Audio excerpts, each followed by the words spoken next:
एक बार जीवन में असफल हुआ एक व्यापारी जंगल में भगवान को याद करके रो रहा था।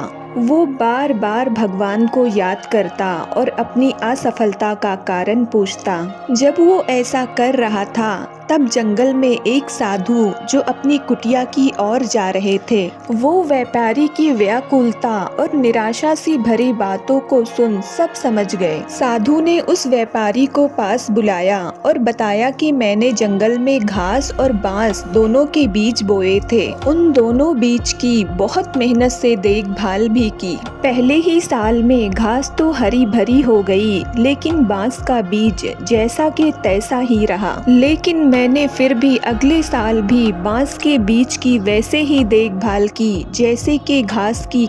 लेकिन दूसरे साल भी बांस का पेड़ विकसित नहीं हुआ, लेकिन फिर भी मैंने हिम्मत नहीं हारी। तीसरे साल में फिर मैंने बांस के बीज की देखभाल की, लेकिन कुछ ना हुआ। चौथे साल में भी यही हुआ। 5 साल बाद मेरी मेहनत रंग लाई और बांस का एक छोटा सा पौधा उग गया, लेकिन वो बहुत छोटा और कमजोर सा था। इसके बाद भी मैंने हिम्मत नहीं हारी। 6 महीने में ही वो पौधा 100 फीट लंबा हो गया। मैंने बांस की जड़ को इतना बड़ा करने के लिए 5 साल का समय लगाया। इन 5 सालों में उसकी जड़ इतनी मजबूत हो गई कि 100 फीट से ऊंचे बांस को संभाल सके। संघर्ष तो सभी के जीवन में आते हैं, लेकिन हमें कभी भी इनसे हार नहीं माननी चाहिए। दरअसल संघर्ष से ही आने वाला कल और भी बेहतरीन और बांस की तरह मजबूत बनता है।